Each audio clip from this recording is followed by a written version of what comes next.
você está. O Evangelho de Mateus, capítulo 2.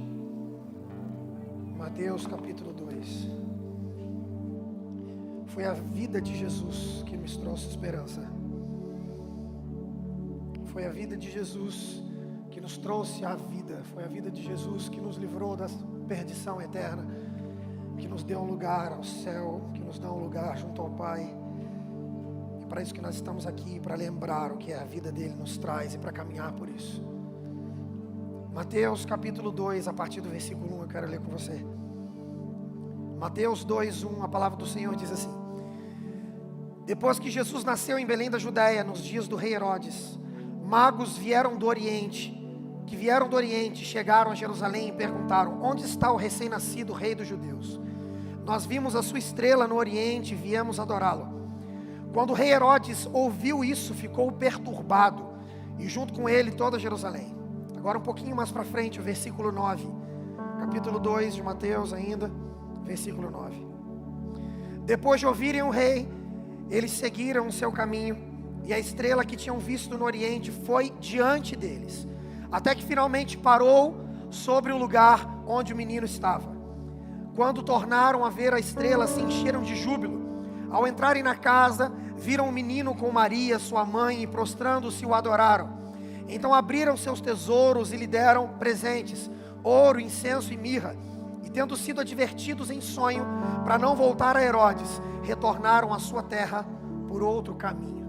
Amém. Você pode se sentar no seu lugar, meu querido. O texto que nós lemos fala acerca do nascimento de Jesus. O que me chama a atenção nesse texto é que foi um rei que nasceu sem glamour, um rei que nasceu sem honras, um rei que nasceu sem festa.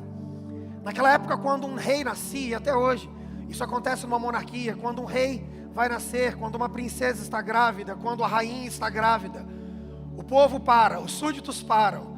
No dia que o rei nasce, todo mundo faz homenagens a eles, são presentes, músicas, festas, tudo para um rei quando nasce. Ele precisa ser honrado, ele precisa ser homenageado.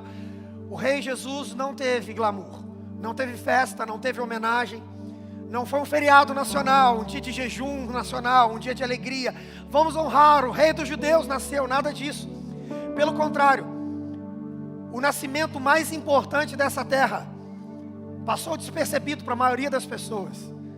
O nascimento mais importante dessa terra foi um dia normal para a maioria dessas pessoas. O que me chama a atenção nesse texto é que somente 3 homens perceberam que aquele dia era um dia especial.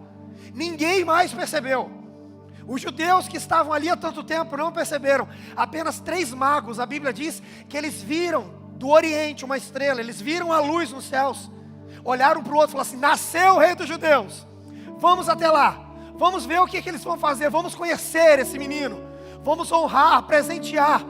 Ninguém viu a não ser esses 3 homens. Eles pararam tudo para conhecer Jesus pessoalmente, para adorá-lo pessoalmente, para presenteá-lo pessoalmente. Eles pararam tudo.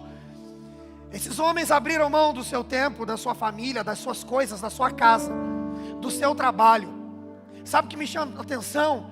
Eles não mandaram mensageiros, eles foram até Jesus. Eles podiam ter falado: puxa, será que ele nasceu? Que legal, um rei nasceu, vamos mandar um presente para eles, chama um mensageiro. Vamos mandar uma carta para ele, chama o mensageiro. Mas não, eles não fizeram isso. Eles pessoalmente foram até Jesus. Escute o que eu vou te falar. Eles não terceirizaram o que eles tinham que fazer. Em alguns momentos a gente tem a possibilidade de ir até Jesus e a gente prefere terceirizar isso. Ah, eu posso ir até Jesus? Posso, mas pastor, você pode orar? Você fala com ele sobre mim? Ah, não, eu estou na igreja há pouco tempo. Você já está na igreja há muito tempo, né, Marcos? Você pode ir até Deus por mim? Não, não foi isso que aconteceu. Eles deixaram tudo e pessoalmente eles foram até Jesus. Esses homens, essa história nos ensina algumas coisas muito importantes. Eu quero compartilhar contigo nessa noite. A primeira coisa que esses homens nos ensinam é a tomar cuidado com as distrações. Você pode falar com a pessoa que está do seu lado, diga para ele assim: cuidado com as distrações. A gente não sabe quem eles eram. A gente não sabe de que terra eles vieram. A gente só sabe que eles vieram do Oriente. A gente não sabe se eles andaram aqui pelo menos uns 200 quilômetros para chegar até Jesus. Porque o Oriente, do qual a Bíblia fala, era o outro lado do mundo conhecido que eles viviam naquela época. Então a gente não sabe exatamente onde eles moravam. A gente não sabe se esses homens eram ricos ou pobres, se eram brancos, negros, amarelos, se eram pardos. A gente não sabe se eles eram altos, baixos, gordo, magro. Escuta, a gente não sabe o nome deles. A tradição cristã chama de Melquior, Baltazar e Gaspar, Balela. Ninguém sabe o nome deles. A história não conta o nome deles. A gente também não sabe se eles eram reis ou não. Ah, pastor, sempre eu vi que eram 3 reis magos. História da tradição cristã, não existe isso na Bíblia. Nenhum historiador bíblico de verdade contou isso. A gente não sabe nada deles. Mas a verdade é que a gente sabe tudo o que a gente precisa saber. O que a gente sabe acerca desses homens é que eles estavam atentos enquanto os outros estavam dormindo. O que a gente sabe desses homens é que eles estavam ligados enquanto os outros estavam distraídos. O que a gente sabe desses homens é que eles estavam olhando para o céu. Eles estavam olhando para o alto, porque só vê estrelas quem está olhando para o alto. E essa mensagem é extremamente atual, sabe por quê? Nós vivemos dias de muitas vozes, de muitas distrações, de muitas verdades, muitas coisas que chamam a nossa atenção, que enchem a nossa cabeça. Você pega o seu celular e é vídeo de 15 segundos, atrás de vídeo de 15 segundos, é tanta coisa na tua cabeça. Recentemente eu estava vendo uma entrevista com um professor famoso de uma faculdade no Brasil, e perguntaram para ele qual a dificuldade de colocar a cultura na cabeça do povo de hoje em dia. Ele falou, não, dificuldade nenhuma, todo mundo está cheio de cultura, o problema é que é cultura inútil. Ele falou, pergunta para eles. Ele falou assim, palavras dele, eles sabem o nome de todos os pokémons. Pergunta para eles, eles sabem o nome, a quantidade de todas as séries que tem no Netflix. Pergunta para eles conhecem a música que bombou ontem, eles sabem qual que é a trend topic mais vista no Twitter nas últimas semanas. É muita cultura inútil. Ele falou, nosso trabalho é tentar tirar a cultura inútil e colocar alguma coisa boa na cabeça deles. Em dias de tantas distrações, eu quero te perguntar nessa noite, para onde você está olhando? Onde é que está o seu coração? Aonde está a sua atenção? A atenção daqueles homens estava no céu, e é por isso que só eles viram que Jesus tinha nascido. O que me assusta nesse texto é que o povo de Israel aguardou durante muito tempo o nascimento do Messias. A pastora Bruna leu aqui no início do culto um texto que fala um texto do Antigo Testamento que fala da vinda do Messias. A gente pode citar centenas de textos do Antigo Testamento que fala da vinda do Messias. O judeu acordava, nascia pensando nisso, ele dormia pensando nisso. Um dia Deus vai enviar o seu Filho dos céus, um dia o Messias vai nascer e ele vai nos salvar. Aí perceba, eles estavam tão distraídos, tão perdidos, que no dia que Jesus veio à terra, eles não perceberam, eles não viram, não ouviram nada. Homens que estavam no Oriente perceberam. Esse dia foi um dia incrível para esses 3 magos do Oriente. Era um dia sobrenatural, eles pararam tudo, atravessaram o mundo conhecido da época com presentes. Escute, sem ter garantia se eles encontrariam ou não Jesus.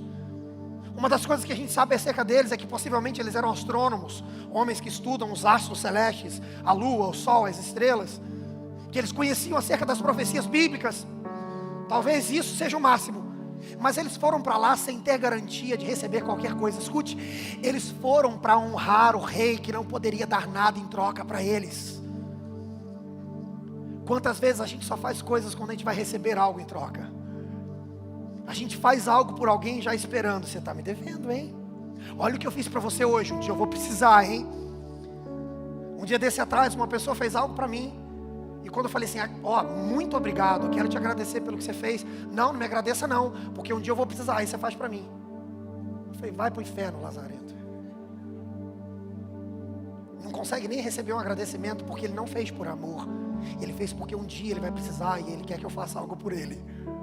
Escute, meu querido, aqueles homens foram lá por altruísmo, porque eles queriam estar na presença do Rei dos Reis, porque eles queriam estar na presença de Jesus. Uma coisa que me apaixona nesse texto é a maneira como eles chegam lá. Eles chegam animados, eles trouxeram ouro, incenso e mirra. Escute, possivelmente esses homens não eram ricos, então eles não trouxeram uma oferta do que sobrava. Eles levavam algo para honrar Jesus, presente de verdade, entrega de verdade, não é do que te sobra, é do que vai te fazer falta. E eles levaram ouro, levaram incenso, levaram mirra como presentes para Jesus. E eles chegam em Jerusalém. Quando eles chegam em Jerusalém, a impressão que eu tenho é que eles estão animados, entusiasmados. Eles chegam lá tipo assim, cadê o rei dos judeus? A gente veio de longe para ver ele. Cadê a festa? Que hora que começa? Onde que ele está? É isso. Eles estão animados. Porque se a gente que está longe viu que o rei de vocês nasceu, vocês já devem estar preparando tudo para ele. Onde ele está? Cadê a festa? A gente viu de longe, vocês não viram nada. A Bíblia diz que os judeus, o pessoal em Jerusalém que estava... A impressão que eu tenho é falar assim, mas como? Rei dos judeus que nasceu? De onde vocês vieram? Não, a gente veio, cadê ele? Não, rei? Sei não. Sabe o que me assusta nesse texto? Eles chegaram lá para conhecer o rei dos judeus, e quando eles chegam em Jerusalém, os judeus os levaram até Herodes. Herodes era o governador romano. Eles estavam tão perdidos que eles esqueceram que era um rei de verdade. Talvez esse fosse o momento que eles poderiam acordar. Escute, Deus te trouxe aqui nessa noite para te sacudir e falar assim, acorda, eu estou aqui, olha o que eu já estou fazendo. Tenha os seus olhos no lugar certo, coloque o seu coração no lugar certo, dê atenção às coisas certas. Tem pessoas que têm andado sobrecarregadas e distraídas, perdidas de um lado para o outro. Tem acontecido coisas incríveis ao lado dele, ao lado dela, mas eu não consegui ver, porque eu estava distraído, eu estava olhando para outro lugar. Eles levaram os magos para Herodes. É como se eles tivessem dito, o rei, vocês vieram ver, o rei é Herodes. Vai lá falar com Herodes. Escute, Herodes era o governador romano, o representante de Roma em Jerusalém, naquela província que tinha sido conquistada pelos romanos. Talvez essa fosse a hora de falar assim, gente, eles vieram conhecer o rei dos judeus. Será que não é o Messias que a gente esperou há tanto tempo? Os nossos pais falavam do Messias, será que não é ele? Mas não, pior do que isso, a Bíblia diz que ao invés de festejar, de celebrar, a Bíblia diz que eles ficaram perturbados. É o que a Bíblia diz. Que quando chega até Herodes a notícia de que o rei dos judeus tinha nascido, Herodes fica perturbado e o povo de Israel fica perturbado junto com eles. A vida de Jesus pode trazer paz, alegria e contentamento, ou pode trazer perturbação. Depende de como você está vivendo a sua vida. Jesus te trouxe aqui para você colocar os seus ouvidos no lugar certo, os seus olhos no lugar certo, o seu coração no lugar certo, a sua esperança, a sua confiança no lugar certo, porque em qualquer lugar que você colocar que não for Jesus, uma hora você vai se frustrar. Se você colocar a sua esperança nos seus filhos, uma hora você vai se frustrar. Se você colocar na igreja, uma hora você vai se frustrar. No seu melhor amigo, no homem de Deus que Deus colocou junto comigo, você vai se frustrar. Se você estiver ouvindo do jeito errado, pode ser que Deus esteja gritando contigo, filho, olha, eu estou aqui, e você não vai conseguir ouvir, porque teu ouvido está em outro lugar, tua atenção está em outro lugar. Alguns anos atrás, numa igreja que eu pastoreei, eu lembro, porque para mim foi muito marcante, naquela semana, eu preguei sobre confiar em Deus, sobre descansar em Deus, eu preguei sobre aquele texto, que Jesus vem no meio da tempestade, andando sobre as águas, chama Pedro para lá de fora, Pedro começa a andar e Pedro afunda, Jesus o levanta, e eu falei sobre isso, sobre confiar em Jesus, sobre permanecer, que Ele está vindo ao seu encontro, Ele nunca chega atrasado, falei sobre isso. Aí numa segunda-feira, uma pessoa falou, pastor, eu preciso muito falar com você hoje, tem que ser hoje. Eu falei, tá bom, eu fui lá visitar a pessoa. A pessoa falou, pastor, é o seguinte, essa semana eu dei a última chance para Deus, porque já tem 3 meses que eu estou orando, eu estou passando a maior dificuldade na minha vida, é luta para todo lado, dificuldade para todo lado. Eu fui na vigília da unção, no culto do óleo ungido, no culto dos valentes de Israel, no culto da bênção urgente, eu fui em tudo. Deus não usou ninguém para falar comigo, Deus não mudou nada na minha vida. E aí, pastor, ontem, que era o domingo, ontem eu falei, Deus, hoje é a última chance que o Senhor tem de falar comigo. Se o Senhor não falar comigo, eu nunca mais ponho meu pé numa igreja. Eu falei, aí, pastor, para variar, Deus não falou nada comigo. Aí eu falei, em que igreja que você foi ontem? Na sua igreja. Eu falei, na minha. Eu falei, você ouviu a pregação? Ele falou assim, eu ouvi, pastor. Eu falei, preguei sobre o quê? Ele ficou assim, eu não lembro, mas Deus não falou. Eu falei, e hoje, pastor, só estou te avisando que você nunca mais vai ver na igreja, mas não é por causa da sua igreja, é porque ontem foi a última chance de Deus. Não sei, na igreja que eu pastoreava, ela nunca mais apareceu. Não sei se ela se desviou de verdade, não sei o que aconteceu com ela, nunca mais a vi. Ela só veio me avisar que Deus tinha desapontado. No dia anterior, Deus estava gritando com ela, mas ela estava com o ouvido em outro lugar, com o coração em outro lugar. Escute, o governo de Herodes é o governo dessa terra. É um governo de peso, de imposição, de medo. O governo de Herodes é o governo do serviço sem propósito. Herodes era mandado por Roma para governar as províncias. Herodes não era o nome dele. Herodes era o cargo que ele ocupava, era como se fosse governador. Esse, do momento que Jesus nasceu, ele era chamado de tetrarca. Era até um homem bem visto pelo povo, ele não era mau. Ele era o representante de Roma, é o cara que cobrava impostos, é o cara que dizia: faça o que vocês têm que fazer, vocês precisam fazer. E é por isso que o povo estava tão ligado ao serviço e nada ligado a Jesus. Estava tão ligado a Herodes, falou: vocês querem saber onde está o rei? Está lá, vai falar com Herodes. Não! Vocês esqueceram, Herodes não é o rei. Não, você esqueceu. O Lula não vai ser o rei do Brasil. O Bolsonaro não era o rei do Brasil. O nosso prefeito não é o rei do Brasil. O teu empregado ou o teu patrão, nada disso. Agora, quando a gente se distrai, a gente começa a colocar a nossa esperança em coisas que não tem que estar. E é por isso que a gente vê tanta gente ferida, tanta gente desapontada, tanta gente que sai, larga tudo porque acabou, porque colocou a sua esperança no lugar errado. Deus está falando contigo nessa noite. O que Ele diz para você é o seguinte: olhe para o alto, olhe para o alto. Algo está acontecendo, e se você não está acordando para isso, Deus vai fazer como fez aqui. Deus levou 3 magos para acordar aquele povo para o que Ele estava fazendo no meio deles. Deus está me trazendo aqui para falar contigo nessa noite, para que você acorde e perceba o que Deus já está fazendo à sua volta, para que você abra os seus olhos e comece a perceber aquilo que Deus já está movendo na sua vida, e pare de se distrair com o que não deve, com o que não precisa da sua atenção, com lugares onde você não tem que colocar a sua atenção. A religião deles, as coisas que eles faziam para Deus, eram tão pesadas que eles não tinham tempo para Deus.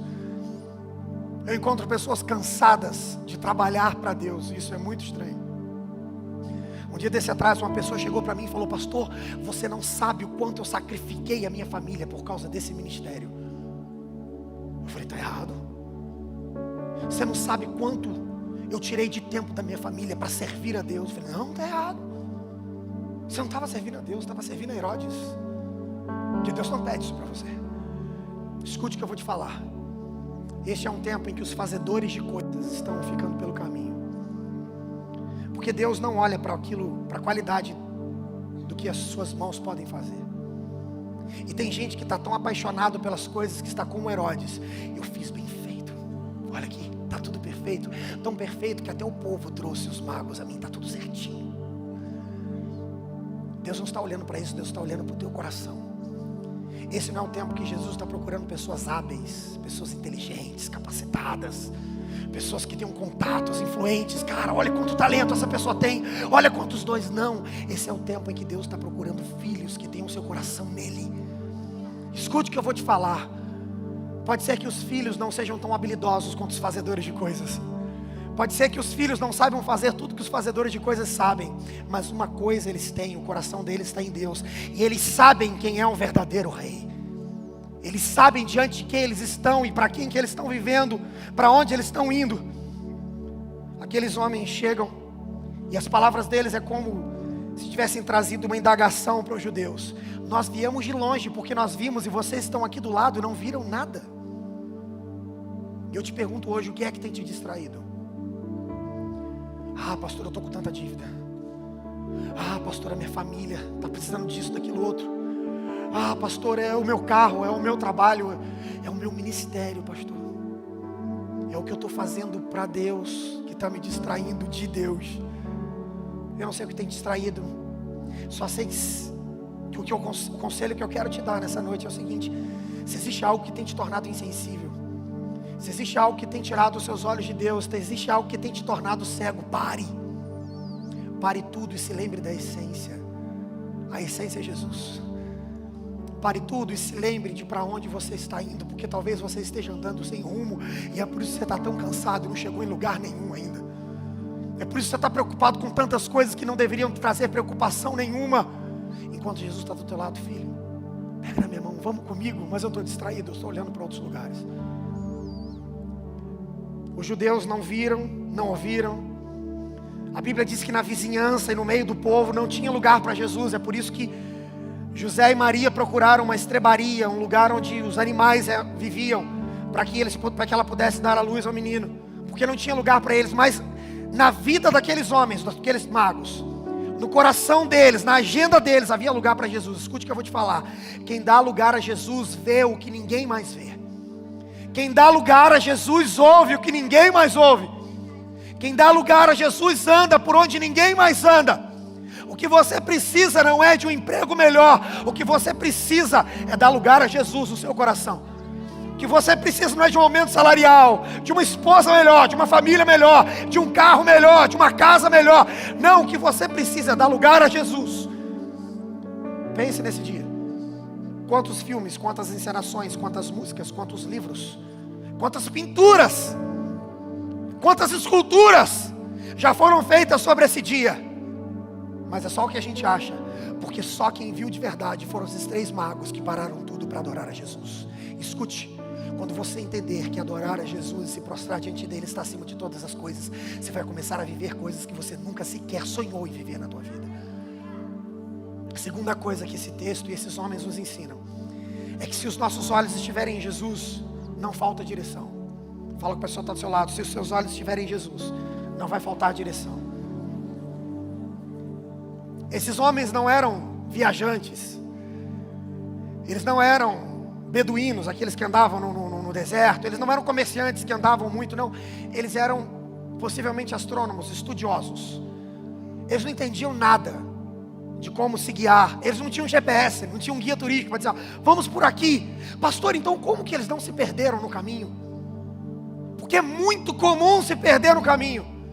O que eu mais encontro são pessoas que não, eu entendi para onde eu vou na minha vida, eu estou indo para lá. E de repente no meio do caminho eu estava indo para onde mesmo? Não sei. Você já viveu isso na tua vida de maneira simples, eu vou te provar isso. Quantas vezes você estava lá sentado na tua cama, deitado na tua cama, e você puxa, eu tenho que pegar tal coisa na cozinha. Aí você levanta, aí no meio do caminho tua filha fala contigo, tua esposa fala contigo, teu celular vibra, você responde a mensagem. Aí quando você está chegando na cozinha, você fala, meu Deus, o que eu vim fazer aqui? Não sei não. Aí você volta e vai andando, não vou voltar. Aprendi isso com a minha mãe, senão você não, essa é a dica da minha mãe. Quando você esquecer, volta no caminho. Aí eu volto no caminho, eu faço isso mesmo. Aí eu deito na cama de novo, vamos ver o que eu vou fazer. Ah, lembrei. Talvez você, que já recebeu algumas mensagens minhas, tem vezes que eu falo, quando eu tenho mais intimidade, às vezes eu falo, fulano, Fabiano, cara, eu queria ver uma coisa contigo. Mano, esqueci, cara. Não, peraí, Fabiano, eu vou pensar aqui, eu já vou falar de novo. Faço muitas vezes, aqui é quase sempre eu apago. É muito fácil se perder no caminho. Pastor, como aqueles homens não se perderam no caminho? Eles não se perderam no caminho, não é porque eles conheciam o caminho, porque você nunca vai conhecer o caminho. O caminho não está no teu itinerário, não está na tua mente, não está no teu GPS. O caminho está na mente de Deus, no coração de Deus. É Ele que traz o caminho para nós. Então não pense que você vai conhecer o caminho. O que você precisa fazer para se manter no caminho é continuar olhando para a luz. É para a luz que eles estavam olhando. Quando a luz se movia, é para lá que ela está, vamos! A gente vai se perder, não, ela está para lá. Vamos parar para descansar, vamos, mas não deixa de olhar para a luz. A gente vai continuar andando. Escute o que eu vou te falar. Se os seus olhos estiverem em Jesus, nada, nenhum obstáculo, nenhum problema, nenhuma luta que aparecer no seu caminho será capaz de fazer parar, será capaz de fazer se perder, será capaz de repente no meio do caminho, o que aconteceu contigo? Não sei, cara. Há 10 anos atrás eu estava tão animado, mas agora eu não sei nem mais para onde eu estou indo.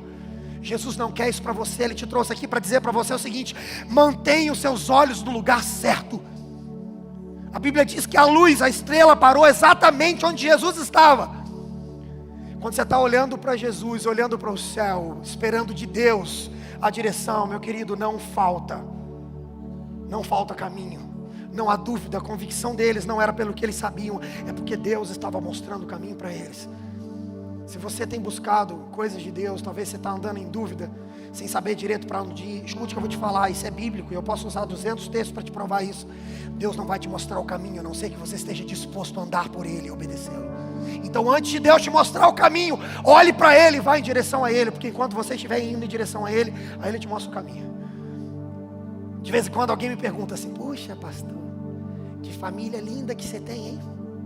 Todo mundo na igreja, você é sua esposa, queria tanto, o que você fez para isso?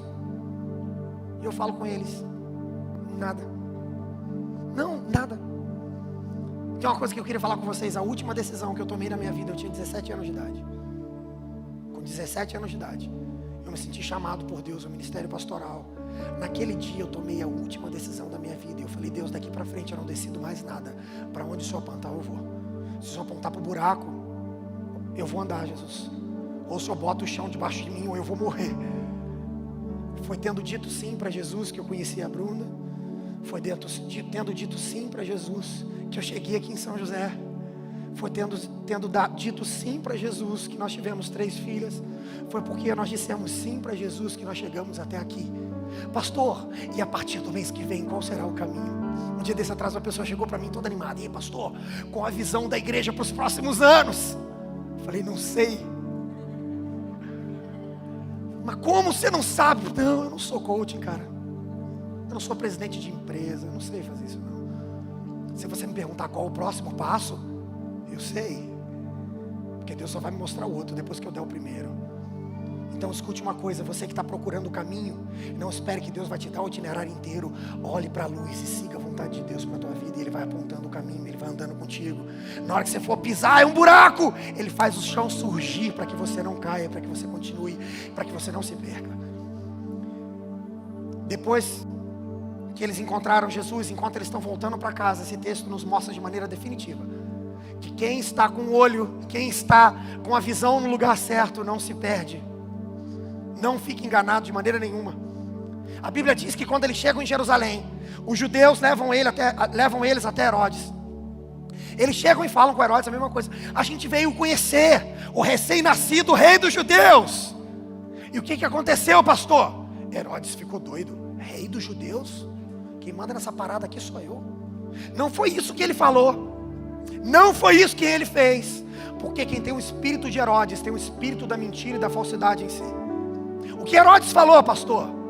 Herodes chegou e falou: olha que legal, vocês conheceram, vocês reconheceram a luz, que lindo. Vão procurar esse menino.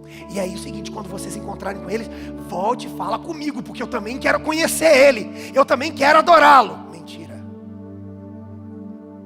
Prova disso, que quando aqueles rapazes, quando os magos saíram, a Bíblia diz que Herodes chamou os sacerdotes e falou assim: o que a Bíblia diz acerca desse menino?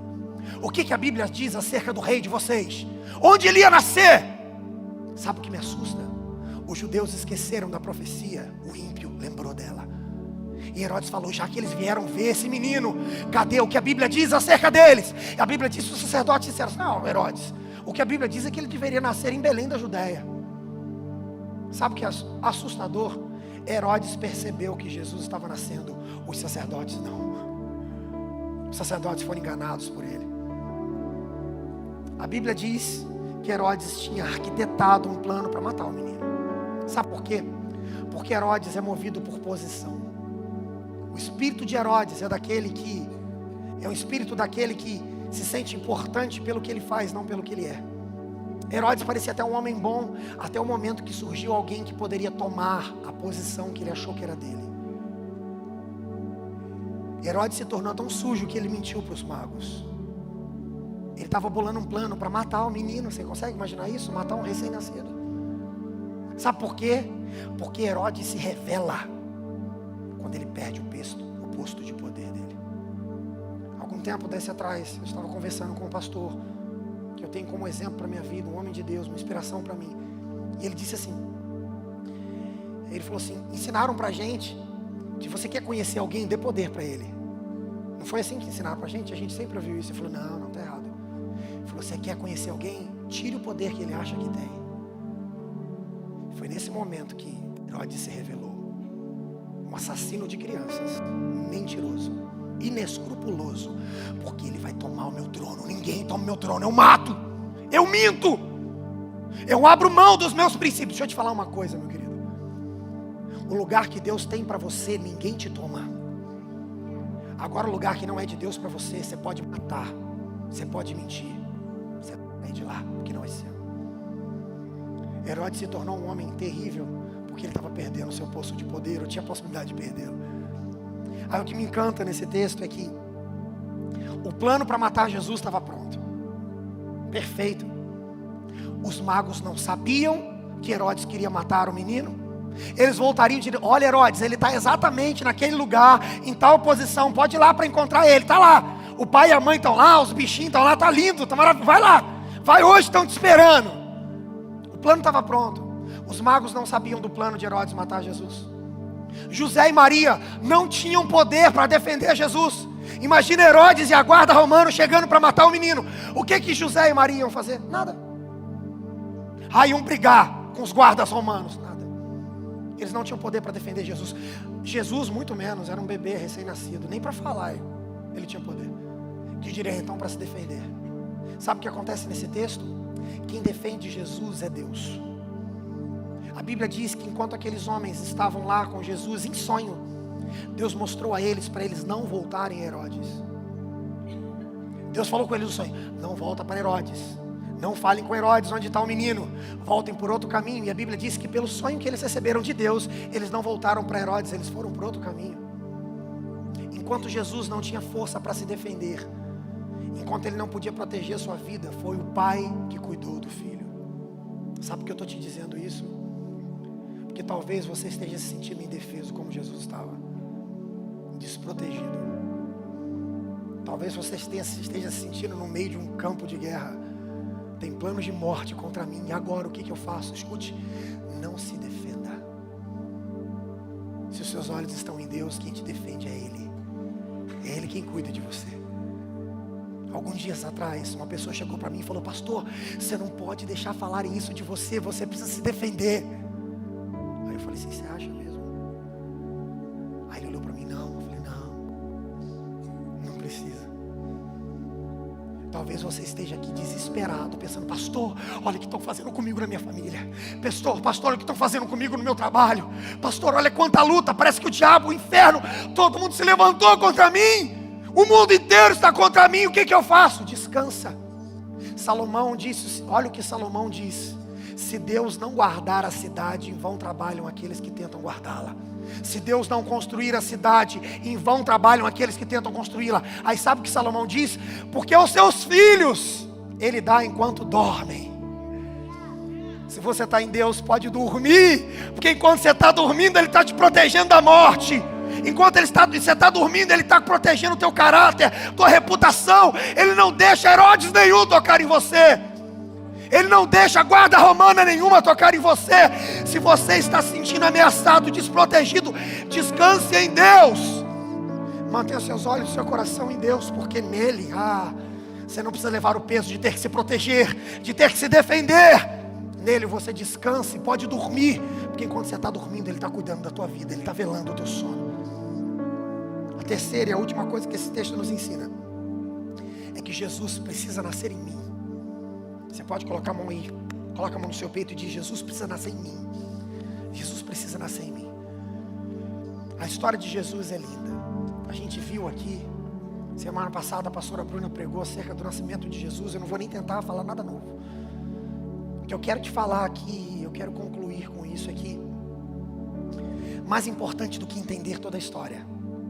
Eu sei exatamente contar a história, eu tenho decorado, eu já vi tantos filmes, tantas peças, eu já li esse texto 400 vezes.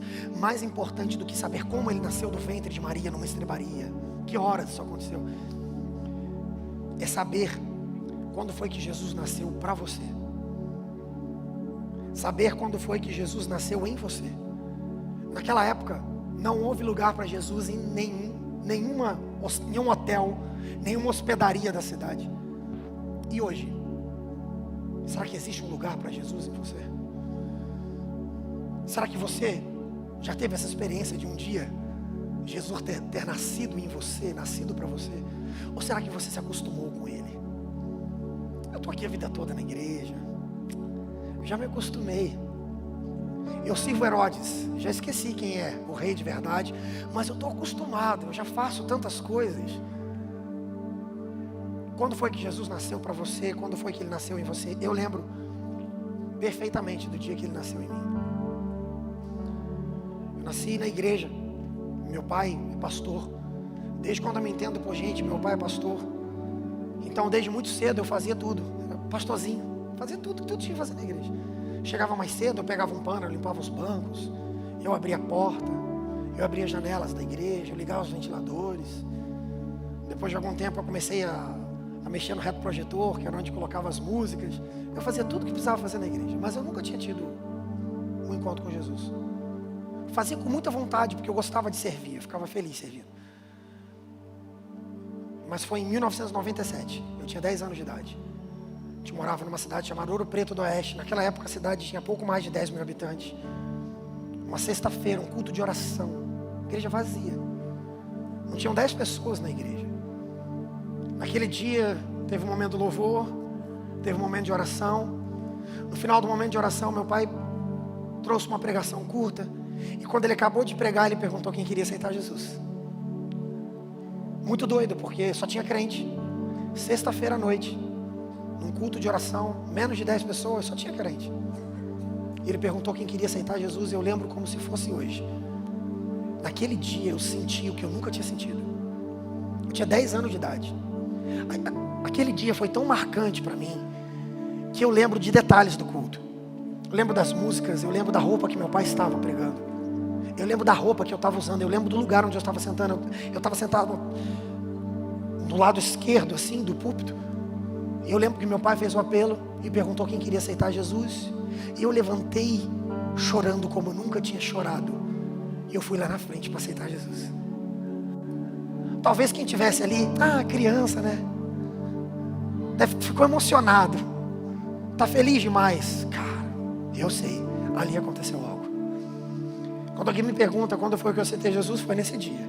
Tive muitas experiências com Deus, mas foi nesse dia que eu decidi. Eu falei, Jesus, eu quero, eu tô aqui.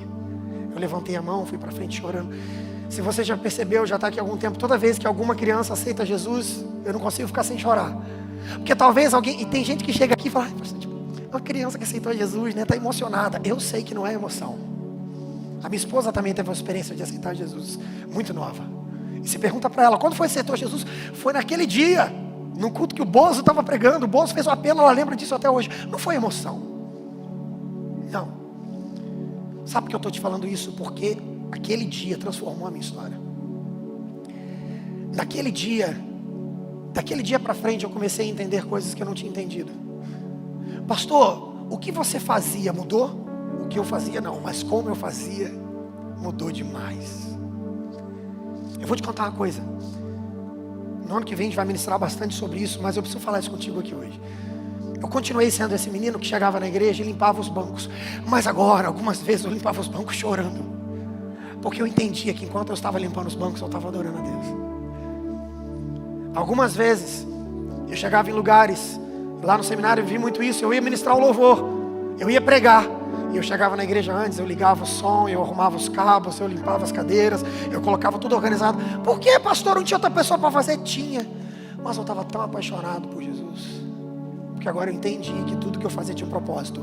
Não era para Herodes. Herodes me obriga. Jesus me revela graça e amor.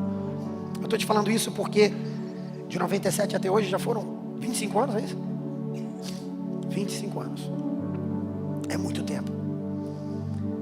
Se isso só tivesse acontecido comigo há 25 anos atrás, hoje eu já estaria velho e perdido em algum lugar no passado. Eu estou te falando isso hoje porque de tempo em tempo eu faço de novo, eu digo sim de novo. Porque de tempo em tempo eu corro o risco de me distrair. De tempo em tempo eu corro o risco de me perder. De tempo em tempo eu corro o risco de esquecer. De tempo em tempo eu corro o risco de dizer para Jesus com a minha vida, com as minhas atitudes, que não tem lugar para Ele. Então de tempo em tempo eu volto. Aqui na igreja, eu já fiz algumas vezes. Teve algumas vezes que eu vim aqui no apelo para aceitar Jesus. Mas eu não vim no culto de domingo não, senão você ficar escandalizado. As 2 vezes que eu aceitei Jesus aqui na igreja foi no encontrão. As 2 vezes o Wesley estava aqui fazendo um apelo. Eu falei, quando o primeiro for, depois que o primeiro for eu vou. Porque hoje eu quero de novo. O primeiro foi, depois eu estava aqui. O pessoal, pastor, eu vim orar pelos outros? Não, eu vim porque eu estou aceitando de novo. Eu vim porque eu não vou deixar isso aqui ficar velho. Eu vim porque Jesus precisa renascer no meu coração todo dia. Escute, o nascimento de Jesus é sempre incrível. Para Pedro, Jesus nasceu para Pedro depois de uma noite de pesca terrível. Jesus nasceu para Jairo no dia que ele estava sepultando, no dia da morte da sua filha. Jesus nasceu para a viúva de Naim no dia que ela estava sepultando o seu filho. Jesus nasceu para a mulher do fluxo de sangue, quando a Bíblia diz que ela já tinha gastado todo o seu tempo, todos os seus recursos, tudo que possuía, e continuava doente. Foi naquele dia que Jesus nasceu para ela. Jesus nasceu para o ladrão na cruz, no dia que ele estava sendo crucificado. Sabe por que eu estou dizendo isso? Porque quase sempre o momento em que Jesus nasce para nós são dias de crises, dias de luta, de dificuldade, de turbulências, de tempestades. Se você está passando por turbulências e tempestades, se os dias são difíceis, não fuja. Jesus quer nascer em você. Quem sabe pela primeira vez hoje, ou quem sabe de novo, como eu que de vez em quando aceita Jesus escondido para ninguém ficar escandalizado. Mas não deixe ficar velho aquilo que Jesus tem para você. Jesus continua procurando um lugar, não porque ele está carente, porque ele precisa de um lugar. Não, ele não precisa de nós. É porque ele escolheu por amor habitar junto contigo e te chamar de filho. No caso dele, escolheu nos chamar de amigos, não de servos. Quero te convidar a se colocar de pé no seu lugar, meu querido.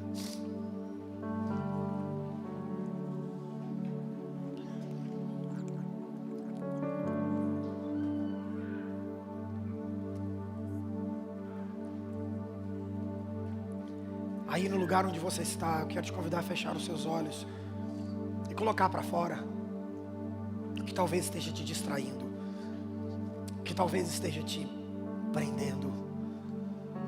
Eu estou discutindo com quem não tinha que discutir, eu estou brigando pelo que não tinha que brigar, eu estou queimando minha cabeça, eu estou perdendo a minha paz por coisas que eu não tinha que perder a paz. Eu perdi o meu apetite, eu perdi noites de sono por coisas que não valem a pena. Tem pessoas que, embora estejam na igreja, esqueceram qual é a coisa mais importante. E eu não estou te criticando não, porque de tempo em tempo, quando eu volto, é porque eu estou ameaçando esquecer isso. E tem dia que as distrações vêm tão pesadas e eu vou morrer. Aí eu lembro, não vou voltar para Jesus. Cadê a luz, Jesus? Eu vou parar de olhar para as tempestades, parar de olhar para os problemas, eu vou olhar para a luz. A Bíblia diz que no momento em que Jesus estava andando sobre as águas, e ele foi até Pedro, a Bíblia diz, e Pedro foi até ele, a Bíblia diz que Pedro falou, é você mesmo, Jesus, então me manda ir ter contigo, me manda sair do barco. Aí Jesus falou, pode vir, Pedro. E a Bíblia diz que Pedro saiu, e ele estava andando sobre as águas, andando sobre a tempestade. Aí de repente a Bíblia diz que os olhos de Pedro saíram de Jesus, e ele começou a olhar a força da tempestade. Quando ele tirou os seus olhos de Jesus, ele começou a afundar. E ele gritou, Jesus!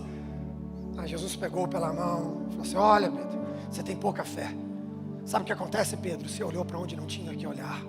Olha para mim, as tempestades não vão poder te parar. Herodes não vai poder te matar. As distrações não vão poder consumir teu tempo mais. Mas Jesus está te chamando a andar por lugares novos e mais altos. Quero convidar você, meu querido, que está aqui hoje. Talvez seja a primeira vez que você ouviu uma palavra como essa. Talvez você está ouvindo pela... Nossa, pastor, já ouvi 400 vezes. Já cansei de ouvir isso aqui. Esperava uma coisa nova. Jesus está te chamando não para ouvir coisas novas, mas para ter experiências novas com Ele. Quero convidar você que precisa ver a luz de novo, encontrar o caminho. Escute, esse apelo ainda não é para aquele que quer se reconciliar com Jesus, não. Não.